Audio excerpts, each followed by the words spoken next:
Thank you so much for attending Speak On. We need to talk about mental health. Today's session, we need to talk about miscarriage, is being run by Dr. Mary Wisely, who you can see over there. And I'm going to leave you with her and hand over. Okay, so thank you to Yolanda for inviting me to talk tonight, and thank you to you all for joining me. We really do need to talk more about miscarriage and how it affects our mental health, especially during COVID-19, when everyone's mental health is more stretched than ever before. So here's a rough outline of what's coming up over the next 45 minutes or so. I'll start with telling you a little bit about me. I'm going to go on and talk more about the silent heartache of miscarriage that lots of us experience, and talk about how important I think it is to break the silence about miscarriage. At this point, I'd like to offer a virtual hug for Chrissy Teigen's bravery, because some of the pictures that she shared and her story, I think it's been very brave of her to share it in that way. And I think if more women, particularly celebrities, were able to do that, I think that would do all of us such a huge favour. So I completely commend her for doing that. I'm going to try and offer some practical coping tips for miscarriage, talk a little bit about the compassionate mind approach and how that can be helpful with miscarriage, and talk too about acceptance and commitment therapy and how that can be helpful for those of us who need to care for ourselves after having a loss. I'll share with you a way of making sense of the experience of miscarriage that I like, called the pregnancy loss grief tricks, which sounds fancy, but I'll talk more about it later. I'm also going to offer some resources and signposts to reassure you that you're not alone in this. And sadly, lots of us have been there too. So acceptance and commitment therapy is a third wave cognitive behavioural therapy that's often used by clinical psychologists and other mental health professionals in a one-to-one therapy or group setting. And the aim is not to get rid of distress, but to relate to it differently so that it becomes more comfortable to walk with. We aim to be gentle with our feelings and allow them to come and go, and to be willing to do this in the spirit of living a meaningful life that's based around our own personal values. Acceptance and commitment therapy can be adapted to be of use to anyone at any life cycle stage, aiming to cope with psychological distress that's occurring in the context of trying to live a meaningful life. It's also often used by mental health professionals for self-care and maintaining well-being. I'm grateful to have had professional training and experience using the approach prior to experiencing miscarriage myself. It was particularly valuable for me personally in the period when I was grieving, but also after experiencing miscarriages when I was pregnant and anxious not to lose another pregnancy. ACT is based on sound theory and research by many groups of people, but for example, Stephen Hayes, an evidence base of which problems it can be helpful to treat in what age groups is expanding all the time. For example, there is research evidence of ACT being helpful for adults and young people with depression and anxiety, for people recovering from eating disorders, for people recovering from addiction, and for people living with chronic pain or other chronic conditions, and for people grieving. There's also evidence of mindfulness improving mental health outcomes for pregnant women, and an app developed specifically for this is Mind the Bump. As such, while there's validity to using this approach to cope with miscarriage, baby loss, trying for another baby, and managing pregnancy anxiety that might come when and if you do go down that path, it isn't mainstream yet, and I feel like it should be. I also believe in being the change that you want to see in the world, and feel some personal responsibility to do something about that, given that I'm a clinical psychologist and that I've got lived experience of the pain and struggle of miscarriage and loss. So in ACT, therapists take the stance of two mountains. That is, both therapist and client each have their own mountain to climb, and this can be openly acknowledged. We all have stuff. We have difficult experiences, and we can all cry, get frustrated, and engage in unhelpful behaviour patterns.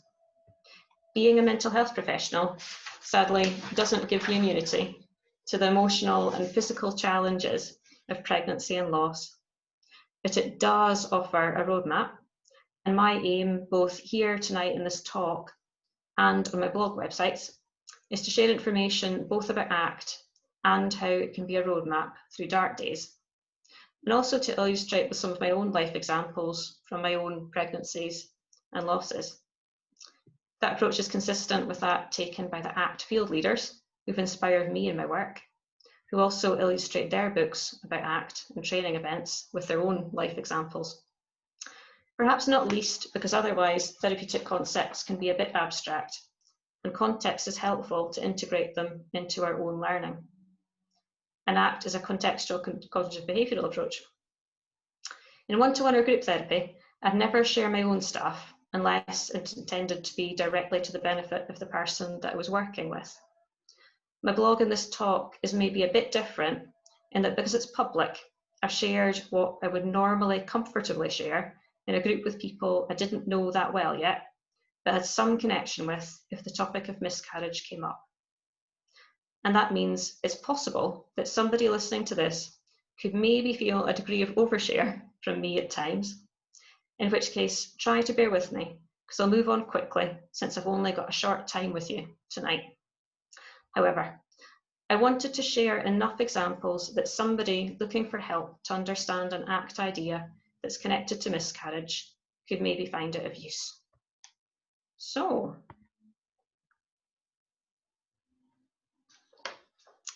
a bit more about me. I'm a qualified clinical psychologist who's working with parents and children in the UK. I've got professional training, interest and experience in using acceptance and commitment therapy and compassion-focused therapy with clients. I'm passionate about reducing stigma and promoting mental health awareness, and especially in relation to miscarriage. I've experienced 3 miscarriages myself, 2 early in the first trimester and 1 missed miscarriage. I'm also a mum of 2, so I've experienced miscarriage before and after becoming a parent. I've written 2 blog websites this year during maternity leave in COVID-19 lockdown, and they're called mummyact.com and miscarriageact.com. And the aim is to support other women who are working through the trauma of pregnancy loss and also with parenting after loss. So one of the bits I really wanted to come on to, why the silence around miscarriage? Why don't we talk about it? Where I live in the UK, there's a social convention that we don't share pregnancy news until after a positive scan, and most often after 12 weeks of pregnancy. Most miscarriages happen in the first 12 weeks of pregnancy. So therefore, as the pregnancy news often wouldn't have been shared yet, those of us who have a first trimester loss also often wouldn't share their loss news. It is questionable though, whether the 12-week rule is helpful. And if it is, to who? Is it helpful to protect ourselves from talking about our feelings and protect others from feeling and sharing theirs? Is it helpful to protect others from not knowing what to say? Or should we take the chance to help educate them? Should we avoid disrupting other people's wedding plans, put our holiday plans on hold, and attend or avoid job interviews until we're absolutely sure that there's going to be a healthy baby coming? What's the cost of that to us and to those we love? At the risk of a spoiler alert, the costs outweigh the benefits of the 12-week rule, in my opinion, but you are, of course, allowed to have your own opinion. So, the costs of the silence. There's a silent heartache that lots of us can experience on our own. So, by ourselves, the feelings of fear, anxiety, grief, anger, desperation, feeling overwhelmed. The physical pain of miscarriage. Thoughts like, what if I lose this pregnancy? If you're pregnant again after having had a loss that nobody knows about. Things like, I must have a baby, or I can't cope with these feelings. There's the pain of trying in vain to avoid reminders of your loss, avoiding seeing friends with babies, avoiding reading about pregnancy announcements on Facebook, even avoiding watching TV in case there's a nappy advert with a crawling baby or a formula milk advert. One of the things about avoidance is that sadly there's a short-term gain where you feel relief in the moment that you haven't had to do something or feel something, but there's a long-term pain that comes when life shrinks and gets smaller as a result. There's the cost to our relationships, where other people don't understand if they don't know what we're going through, and so they can't support us. Others might also be insensitive without meaning to be. There's also the distance that can come up in our relationships, where there's a barrier there by all the stories unshared and all the things unspoken, where we feel further apart. There's also the costs to society and to the communities we live in, where if we're not talking about this stuff, if we're not talking about miscarriage and how it makes us feel, there could be gaps in research, where it's also then not getting better understood in the academic community. And there could be service gaps as well, where services aren't then providing for women because they're not hearing about how important it is. All the reason for me talking tonight.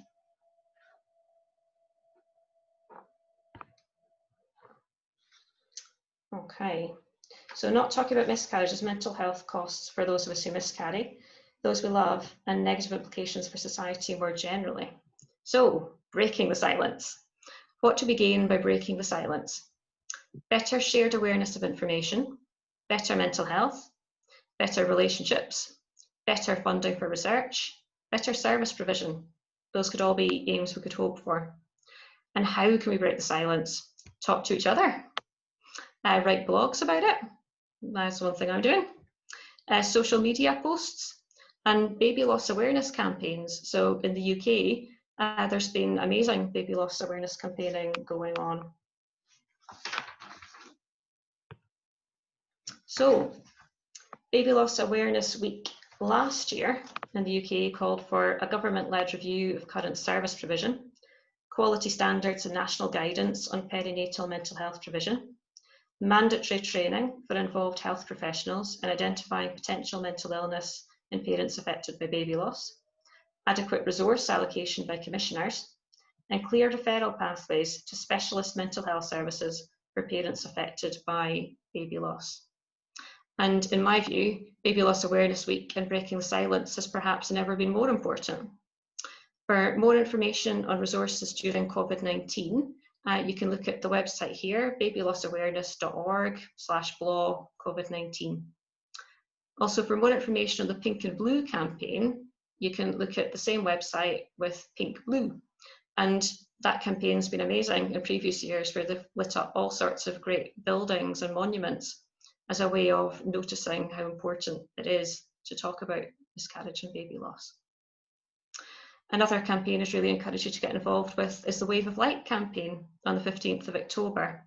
And that's a campaign you can get involved with even if you haven't had a loss yourself, but you can light a candle and take a photo of it, and you could put it on Facebook or Twitter as a way of connecting with the women in your life who might have had a miscarriage or lost a child or a baby, and it might not be something that you know about.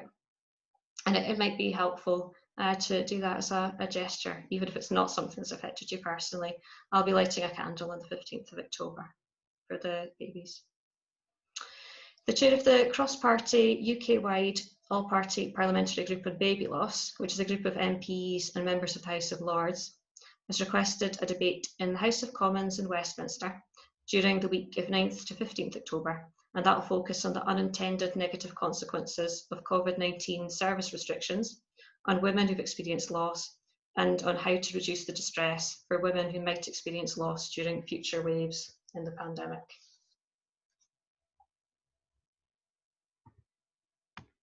So most of my talk might be around mental health, but we can't be psychologically well unless we care for ourselves practically and physically too. Early pregnancy units might vary depending on where you are in the UK, and especially now due to local variations in COVID-19 restrictions. I'm aware, however, of women receiving news of miscarriages alone and making choices without a partner present regarding what to do, and my heart goes out to those women. It's hard enough when you can be a team with your partner.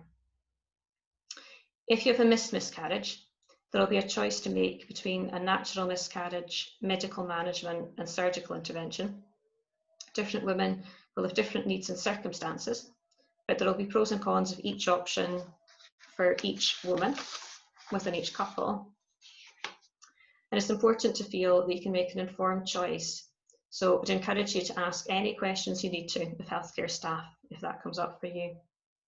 For me, I was breastfeeding when I had news of a missed miscarriage, and that meant I was limited on evidence to make my decision, as the medication for inducing miscarriage hadn't been investigated for safety with breastfeeding women. It also meant that there was a gap in clarity as to whether breastfeeding had increased my chances of miscarrying. And it also meant I was limited on pain relief options.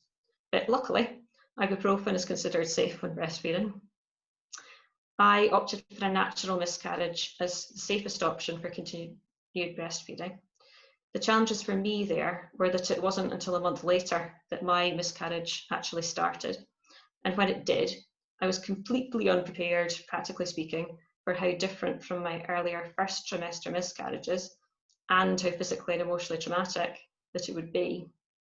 The blood loss was more similar to that after I had my daughter, and the emotional pain was worse than the physical. I was home alone caring for my daughter when it happened, and unfortunately unable to get anybody to help with childcare. If at all possible, I'd advise you to try and accept any help with childcare that you can get if you're someone who knows in advance that a miscarriage might be something that is going to happen. And on those sorts of notes, I'd also encourage you to think about the things like pain relief and pads. If you are allowed to have pain relief other than ibuprofen, that's probably worth asking about. Pads are so important to use rather than tampons because of the size of clots that you might pass. It's important, if you can, to try and take some time off work, both for going through the physical process of miscarriage, but also for recovering emotionally, because you deserve that time. And it's important to accept any practical support that your family or friends might be able to offer, whether it's help with the child care that you might have, or with housework, or with anything else in your life that somebody could give you a hand with. If someone's offering, do say yes. An important point for me is to try and include your partner if you can, because partners can have different coping styles from each other. My husband is a scientist and is all about facts. So whenever we got news of our miscarriage, he was going around and snapping photos of all the graphs and charts and statistics he could find in the office. And I gathered that wasn't a standard response, but it was his way of coping. And everybody is allowed to have their own way, and it's important to respect each other's. Mumsnet is the best first trimester pregnancy loss practical advice that I've found, and it contains the advice and information that I needed at the time. So because it was so helpful to me, I'm sharing the thread here in case anyone else needs it.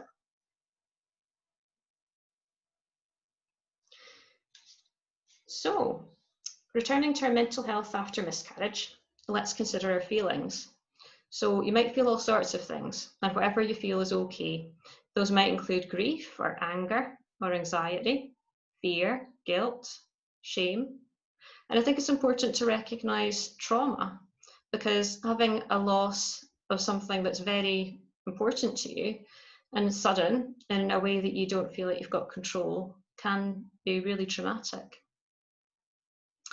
What I advise is to beware of not being willing to feel whatever it is that you're feeling, and have an aim to allow your feelings to be there and then to pass. And ask, how can I care for myself when I feel like this?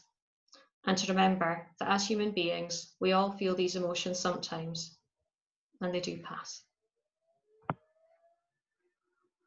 So you might notice patterns to your thoughts, and some might feel more helpful or useful to you than others. So some of these thoughts might be things like, what if I lose my baby? Or I will always hurt, or I'll never hold a baby in my arms, or I'm not good enough at staying pregnant. Beware holding on to any of these thoughts too tightly. It's all too easy to fuse with any of these thoughts and feel like they're true, or get stuck in them so that we can't see beyond them. A good aim is to aim for flexibility in noticing your thoughts coming and thinking to yourself, is this thought helpful to me? If I follow this thought, is that going to make my life richer? Or is it going to hurt me? And remember, whatever the thought is, it is just a thought, not a fact, and it will pass. So these are all normal traps that we can fall into when we're faced with difficult feelings and thoughts. So here's a few escape tips. So if you notice yourself getting in an avoidance trap, where you're avoiding your friends, or you're not engaging with areas of your life that you value, such as maybe work or hobbies or sport, or if you notice that you've got hooked in, say, obsessive efforts to conceive with temperature charts, I've been there, or ovulation sticks or supplements, checking that you're still pregnant every time you need a wee. It's helpful to notice that you're in the trap, because noticing can come before you're able to change things. And again, it's helpful to come back to, is this trap or this pattern working for you? And if it's not, to ask, what am I trying to achieve? And if it's not working, how could I change it to work closer towards what I value?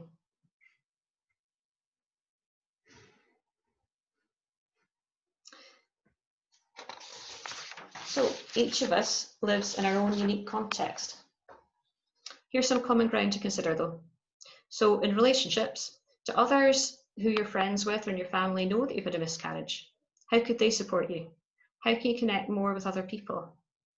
At work, how has miscarriage affected your work? With hobbies, how has miscarriage affected your spare time? Are there things that you're not doing that you used to enjoy? With travel, how have your travel plans been affected? And for society around you, COVID-19, I suppose that's majorly affected the society we live in. One of the big things is that most of us aren't having as much spontaneous social contact as we usually would do, which probably reduces our opportunities to just stumble across the topic of miscarriage in conversation and discover that actually a friend of yours has experienced it too, and then you've got someone who you can talk to. And I think that's one of the things that is tricky just now in the pandemic, not having those sorts of conversations. And also it's important to consider the research context and the gaps that are there. Tommy's is doing wonderful work in looking at what maybe causes underlying first trimester miscarriages, looking at policy, which is developing all the time with the baby loss awareness campaigns. So it's so important to try and break the cycle between unhelpful thoughts and feelings and traps and patterns with the context we live in. And if we can make any breaks in this cycle, then life will get richer. That's the good news. So, thinking a little bit now about some psychological models of grief and loss. Elizabeth Kubler-Ross's 5-stage model is a good starting point, where the stages that she carves out are denial, anger, bargaining, depression, and acceptance. It's helpful to note that these are not stages that you go through in order, and it's common to go back and forth and cycle through them. It's also helpful to know it can take 10 years to reach acceptance, and that that's within the normal range, not a sign that there's anything the matter. If you're currently in denial about a loss, you're probably not listening to me now. If you're currently working through anger, you might have noticed some M's in my speech and be finding them annoying, or be really keen to ask me a tricky question at the end. And please do, because I love tricky questions. If you're bargaining, you might be listening in an effort to make sense of your loss, like I was when I first learned about ACT. If you're looking for meaning, the pregnancy loss grief tricks, which is coming up, might be particularly helpful. If you're working through depression, you might find that there are too many words from me for you to process now. And it's okay to take your time. Listen to the recording in batches if you prefer. If you're at acceptance, you might be like me in that you've spent a lot of time in the other stages before getting to this one. And you might have had to work through some very dark days. Wherever you are in your head, I hope you can allow yourself to just be where you're at for a moment. However you are feeling is okay if you're grieving.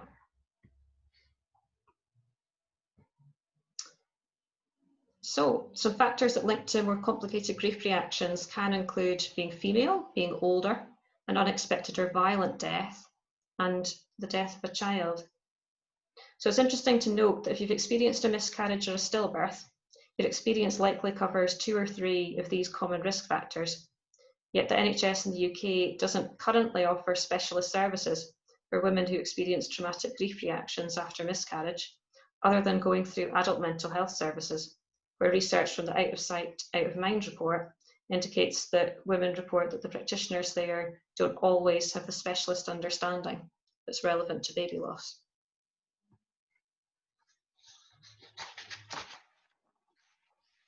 So there are several key concepts in ACT, which when used flexibly can help anyone who's willing to try the approach to cope with what they need to in order to move forward in a direction that they value.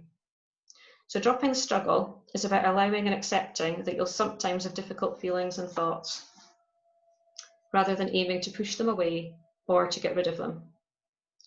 Workability is about doing what's realistic and serves you in the situation that you find yourself in. It might mean tolerating uncomfortable feelings in the service of following your values.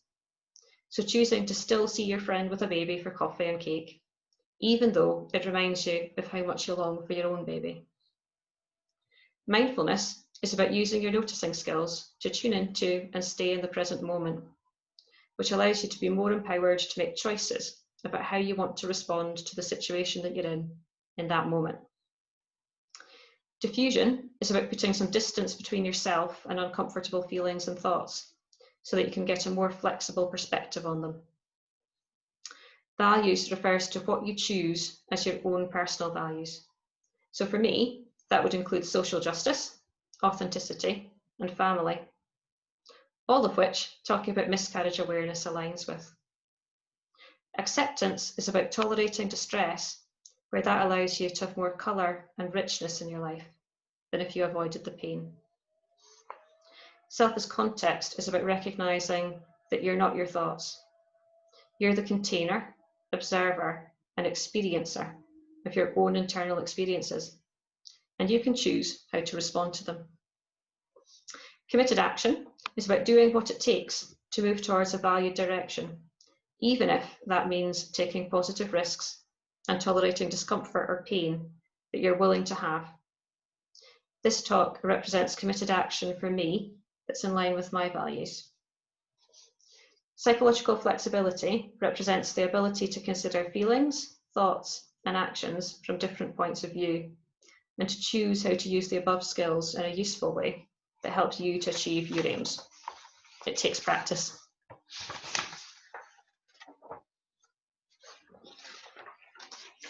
So in a context of trying to conceive again after miscarriage and coping with pregnancy after miscarriage, what was particularly key to me was values work. I was willing to tolerate the anxiety of possible further pain and loss in order to pursue the possibility of holding a healthy baby in my arms one day. Mindfulness during pregnancy was very valuable to me in order to stay grounded in the present moment, rather than following my thoughts to the future, where further loss might await, or to the past, where memories of loss were still raw. In the present, I could feel safe and have some respite. Diffusion was helpful to me in getting some space from difficult feelings and thoughts that otherwise would have trapped me in unhelpful behaviours, such as not talking about miscarriage.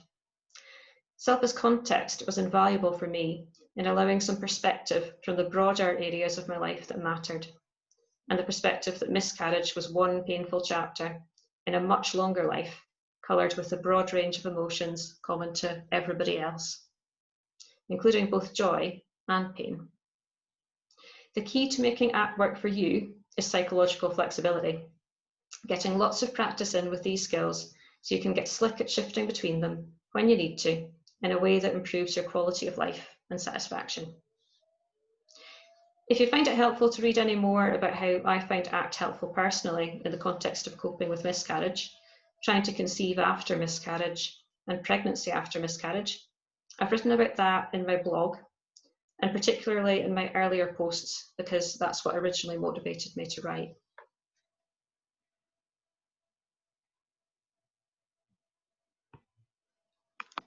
So I wanted to share some grounding techniques with you next for how you can help care for yourself if you have overwhelming, strong emotions.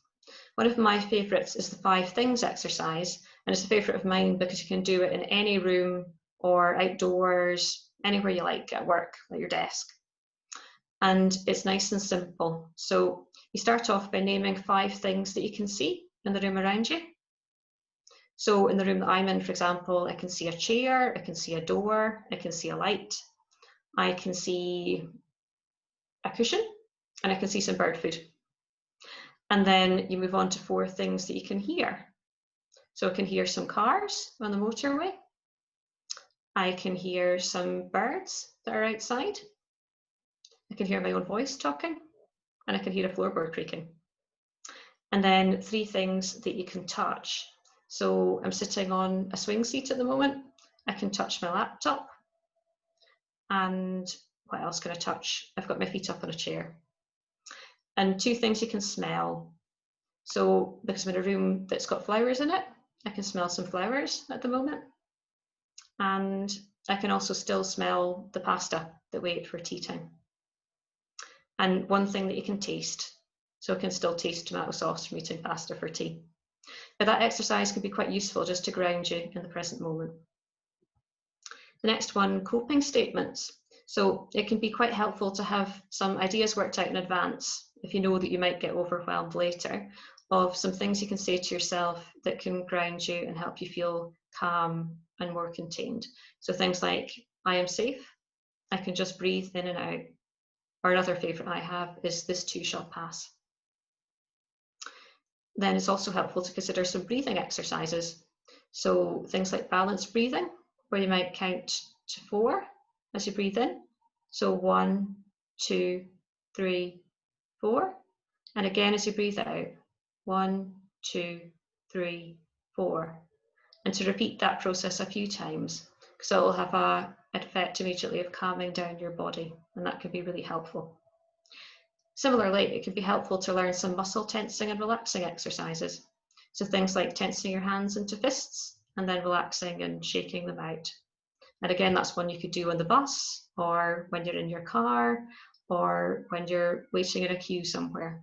So these exercises are really helpful, and they can help you anywhere. And the more you practice when you're calm, the more helpful they are whenever you really need them, when emotions are strong. So I wanted to share with you a little bit about this image here. So I wanted to explain how to use it to make sense of your own pregnancy loss, if that's something that you need to do. So first, if you look at the lower right quadrant, if you've lost a baby, what name did you give? I know during pregnancy that all mine have had nicknames. The lost ones over the rainbow for me are Baby Kawaii, Baby Rainbow, and Baby Serendipity. What were your pregnancy hopes and dreams? Next, look at the lower left quadrant.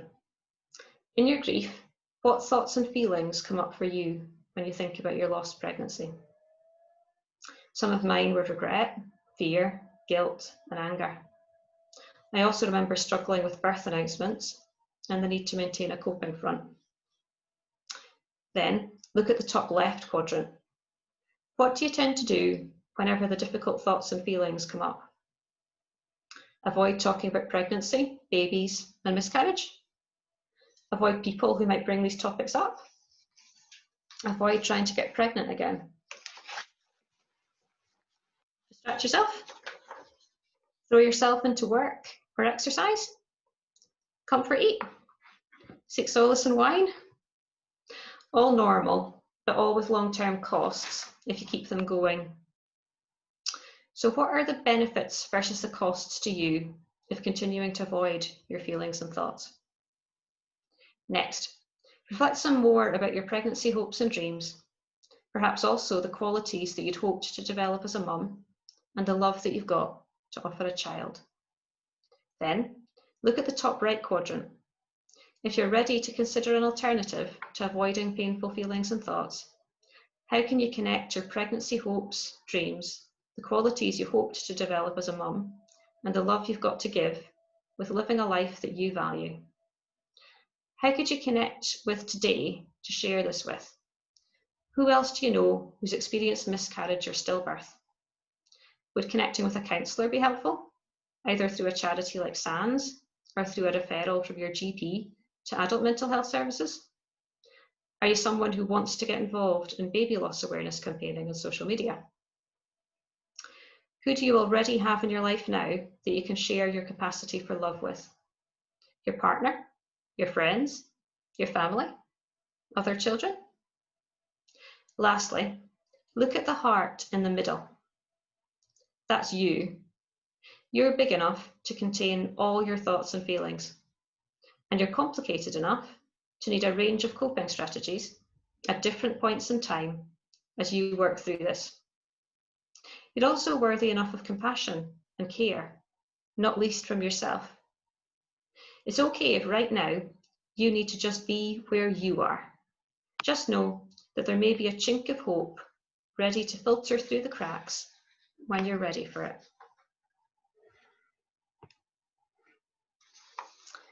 So if you're still listening, you might be particularly interested in how ACT might apply in coping with grief following miscarriage.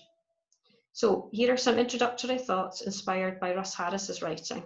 He's written a great blog post about loss and grief. So number one, allow your feelings and thoughts to be there. This might include being open to shock, anger, despair, hopelessness, emptiness, or loneliness. Whatever you feel, make some room in your life to let yourself have it. While you do that, make time to rest and cut back on demands that are on you, if you can. Number two, accept that there will be times of feeling overwhelmed, especially in the early days.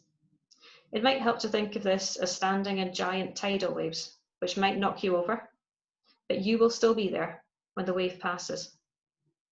You might want to remind yourself of the saying, "This too shall pass."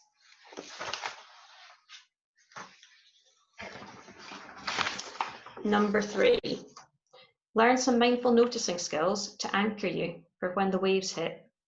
For example, practice noticing what you can see, hear, feel, taste, and touch when you're calm. When you're overwhelmed, it gets easier to call the noticing skills to mind with practice. Number four, values. What really matters to you, and how can you get more of that into your life? What small step could you take towards that, starting today? Number five, a powerful question to ponder. Suppose you could choose.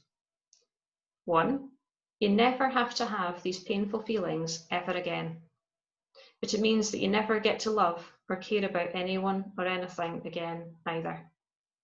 Or 2, you get to love and care about all sorts of people and things, but when you lose what you care about, you'll feel intense pain.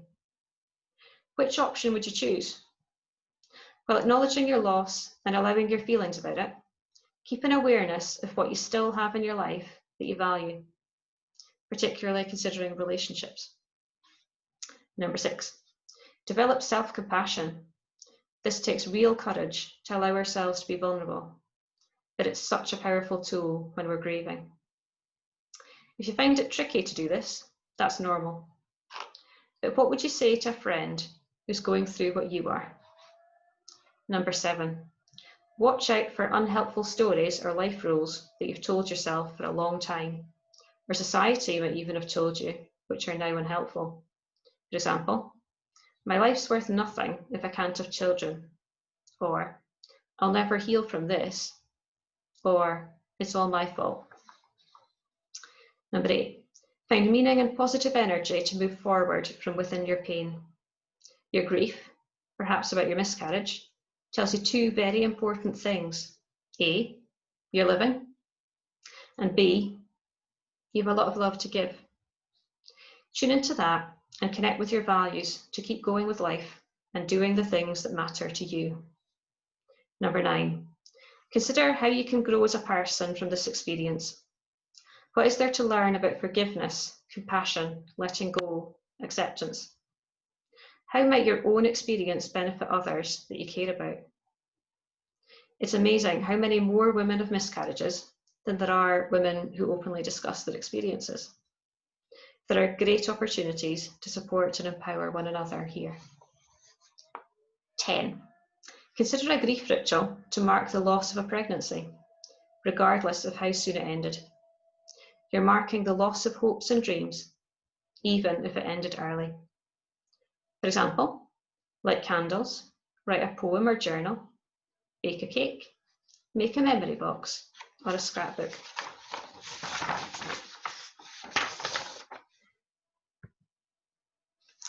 So, I want to move on and talk now a bit about compassion-focused therapy. I initially learned about compassion-focused therapy from reading Paul Gilbert's wonderful book, The Compassionate Mind. The central idea is that we have old brains, which have evolved due to our early history as hunter-gatherers to have strongly developed threat and drive systems, but that these can be mismatched with the demands of modern life and with pregnancy and baby loss.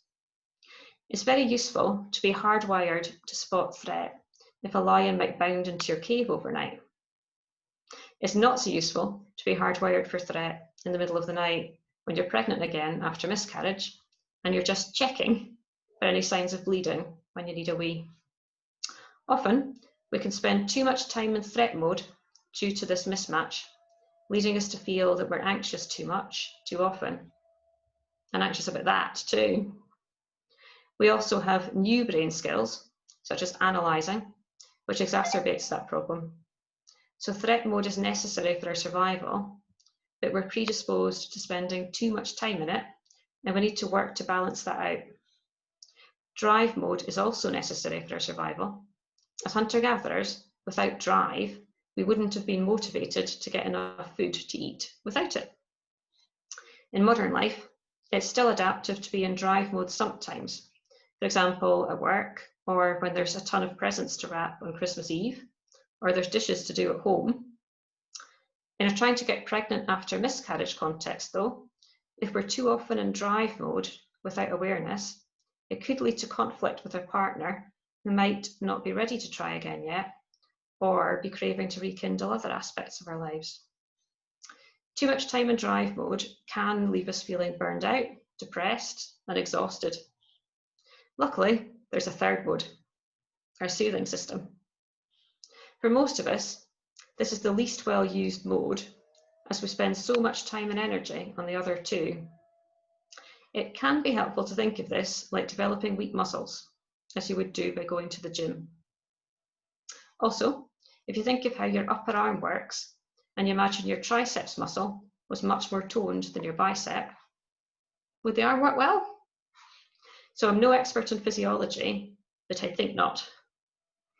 So what we want to aim for with our mental health is generally balance and flexibility.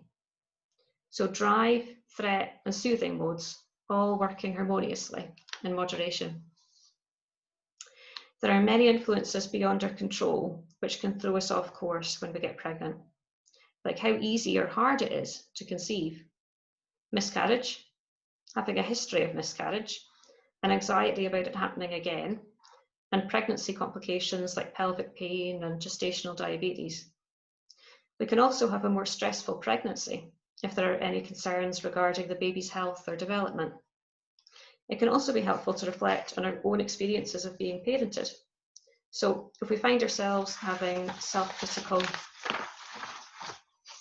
thoughts a lot, it may be useful to reflect on whether either of our own parents was either often critical of themselves or of us. If we consider that they were, it can be helpful to have compassion for them too.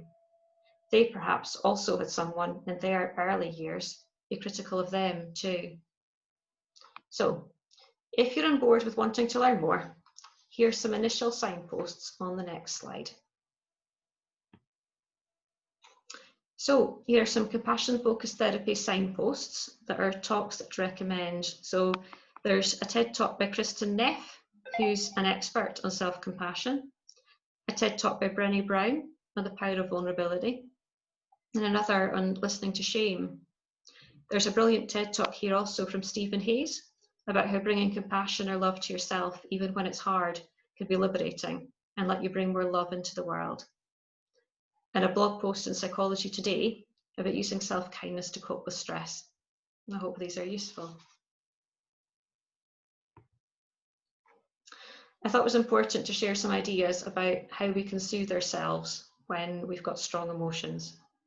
So a classic is to allow yourself to have a good cry if you need to. Perhaps reading a book that's sad, or watching a sad film even, can be a natural way to allow yourself to do that. And if you've got a shoulder to cry on, so much the better. Expressive art can be really helpful. So things like painting or modelling or craft. I guess whatever it is that you find soothing and helps you express yourself is healthy. Creative writing is a favourite for me. Nature and the outdoors as an anchor always works well for me. Trees have been here for hundreds of years and will be after I've gone. And for me, that's a soothing thing. Mood matching music or films or exercise. So that might be that you put on some kind of high tempo music and then you run along to that, and that helps you get strong emotions out of your system. Or it might be that you put on some slow, sad music and you sit and you listen to that quietly. For another coping strategy, thinking about journaling or blogging. So journaling if you want to work through feelings privately, or blogging if you want to connect with others. It can also be helpful to do things that soothe your five senses. So things like having a hug, or pouring yourself a warm bath, going for a massage, or drinking a hot chocolate.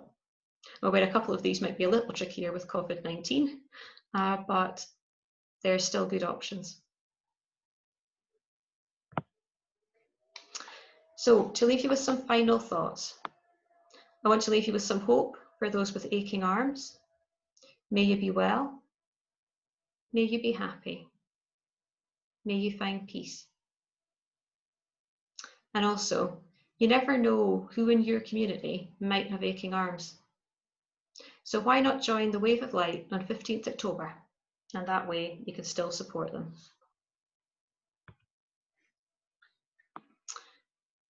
Importantly, here are some support organisations that you could look to if you're looking for support now following on from having had a miscarriage. The Miscarriage Association website has loads and loads and loads of helpful information on lots of different topics. I've been particularly impressed recently by the information that they offer for employers and employees about support in the workplace after a miscarriage. I've also been very impressed recently by the work of SANS during the pandemic, and I've provided their helpline number and email here because I really admire that even in lockdown they were still continuing to offer support, albeit it was online support. Tommy's have been particularly active in trying to address research gaps because there's so much still to learn about the causes of miscarriage, and particularly thinking about first trimester loss. The Royal College of Obstetrics and Gynecologists website in the UK is also a good source of medical information and resources that are relevant to miscarriage during COVID-19. Some further reading ideas. So I've got 2 websites with articles and signposts on most topics that I could think of around miscarriage and some of the parenting challenges that come to those of us who go on to have other children. So both have a further reading section with suggestions for books and websites to do with ACT and compassion focused therapy that relate to miscarriage and parenting. So the first one I wrote is mummyact.com, and I've also written miscarriageact.com in recognition of how I felt when I had miscarriages and didn't have my own child yet. And I thought it was so important that there be a website available with information when you were going through miscarriage that didn't also contain information about loss. I guess I've chosen to be honest tonight about the fact that I'm a mum, so I'm sorry if that's been triggering or it's made it harder to listen for anyone. But miscarriageact.com won't have those references if you want a gentle signpost. So for more information on ACT, there's the contextualscience.org website, which I encourage you to check out. And for more information on compassion-focused therapy, there's selfcompassion.org, which is Kristen Neff's website. And again, it's a really, really helpful resource. For more information on miscarriage, and particularly first trimester miscarriages, I'd recommend the Misconceptions web series, which aims to bust myths and equip people with the tools that they need to cope with miscarriage. Now, I'm going to check if there's any questions. Aha, that's a great question. So the question, is it possible to receive the slides? So I would be really happy to share slides. That is no problem at all. And I can have a wee chat with Yolanda maybe about kind of how we could share the slides. Because I've got lots of writing on them and lots of websites and email addresses and things. So I think if you're receiving a link to this after the talk, then if you're watching, you'll be able to pause the screen, and then that would be a bit easier. So hopefully we'll be able to sort that one out, because absolutely, that would be absolutely grand. Does anyone else have any questions? That seems to be the main one I've got coming up on my screen. I'll just pause for a minute and allow anyone else to ask a question that they'd like to.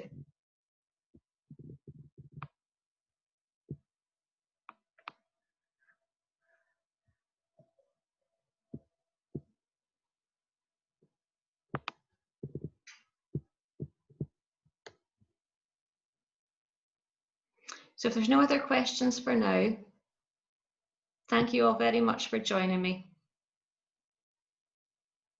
Oh, hang on.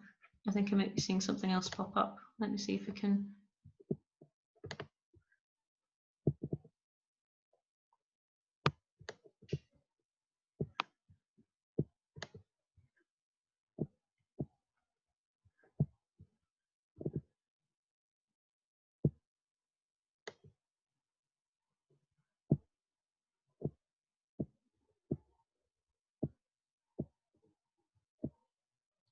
Oh, cool.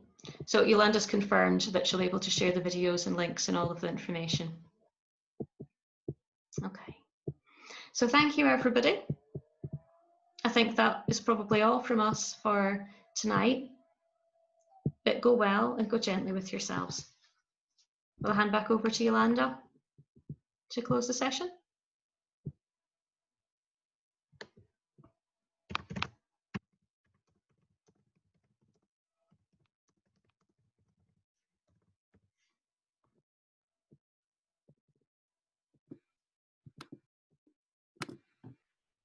Hiya, there was just one more question that came through. Oh, I missed one. Yeah, I'm not sure if you saw that one.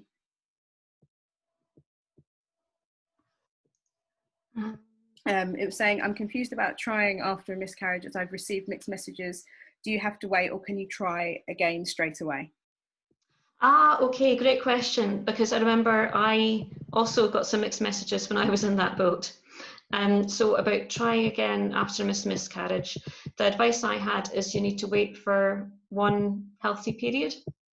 And after you've had your normal period, it's okay. So I, in my case, waited for one period, and then it was the next cycle after that when I went on to conceive a son.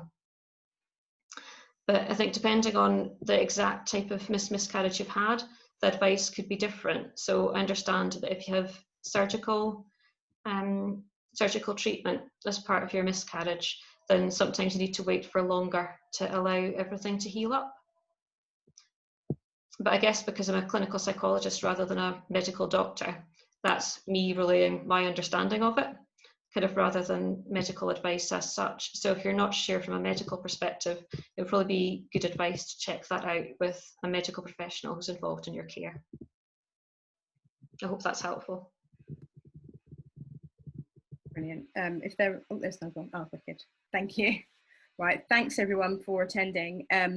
I will be sharing the video as soon as it's uploaded, like on a private link to YouTube. At the moment, we've been having a bit of problems uploading, so there might be a little bit of a delay, but that's the only reason why. And we'll send across everything, links, slides, all that information. And if you have any further questions, then make sure you're following Miscarriage Act on Instagram, and on all the resources that we send through, there'll be people to contact. But thank you so much for attending. I hope this has been useful, and have a great evening, and I hope you are taking time to take care of yourselves. And thank you so much, Mary. You're welcome. Thank you for inviting me. Thank you.